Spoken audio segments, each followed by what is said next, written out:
রাশিয়ার স্বাস্থ্যমন্ত্রী Mikhail Murashko এর ভিয়েতনামগামী ফ্লাইটে অসুস্থ এক যাত্রীকে জরুরি চিকিৎসা সহায়তা দিয়ে আলোচনায় এসেছে। ঘটনাটি ঘটে মস্কো থেকে হানয়গামী এক ফ্লাইটে যাত্রার প্রায় ৩ ঘণ্টা পর।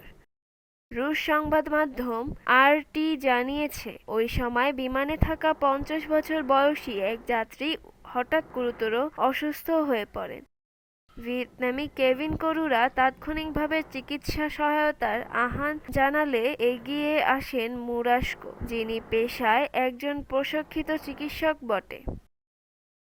প্রতিবেদন অনুযায়ী যাত্রীর উচ্চ রক্তচাপের সমস্যা দেখা দেয়, যা হার্ট অ্যাটাক বা গুরুতর জটিলতার কারণ হতে পারে। তবে বিমানে থাকা প্রয়োজনীয় ওষুধ ব্যবহার করে এবং অভিজ্ঞতার ভিত্তিতে চিকিৎসা প্রদান করে মুরস্কো ওই যাত্রীর অবস্থা স্থিতিশীল করতে সক্ষম হয়। শট নামে একটি টেলিগ্রাম চ্যানেলে প্রকাশিত ভিডিওতে দেখা যায় স্বাস্থ্যমন্ত্রী নিজ হাতে যাত্রীর সেবা করছেন, তাকে সোজা হয়ে বসতে সহায়তা করছেন এবং মনোবল বাড়িয়ে দিচ্ছেন। তার এই মানবিক উদ্যোগ সামাজিক যোগাযোগ মাধ্যমে ভাইরাল হয়ে যায় এবং নেটিজেনরা প্রশংসায় ভাসান। অবশেষে মুরাশকোর তাৎক্ষণিক সহায়তার ফলে ওই যাত্রী কোনো বড় ধরনের জটিলতা ছাড়াই নিরাপদে যাত্রা শেষ করেন।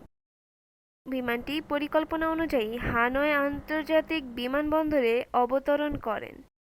এই ঘটনায় শুধু যাত্রীরা নয়, আন্তর্জাতিক সংবাদ মাধ্যমও রাশিয়ার স্বাস্থ্যমন্ত্রীর মানবিকতা ও পেশাদারিত্বের প্রশংসা করেছে। অনেকেই বলেছেন, একজন মন্ত্রী হয়েও তিনি যেভাবে যাত্রীর পাশে দাঁড়িয়েছেন তা সত্যিই অনুকরণীয় দৃষ্টান্ত।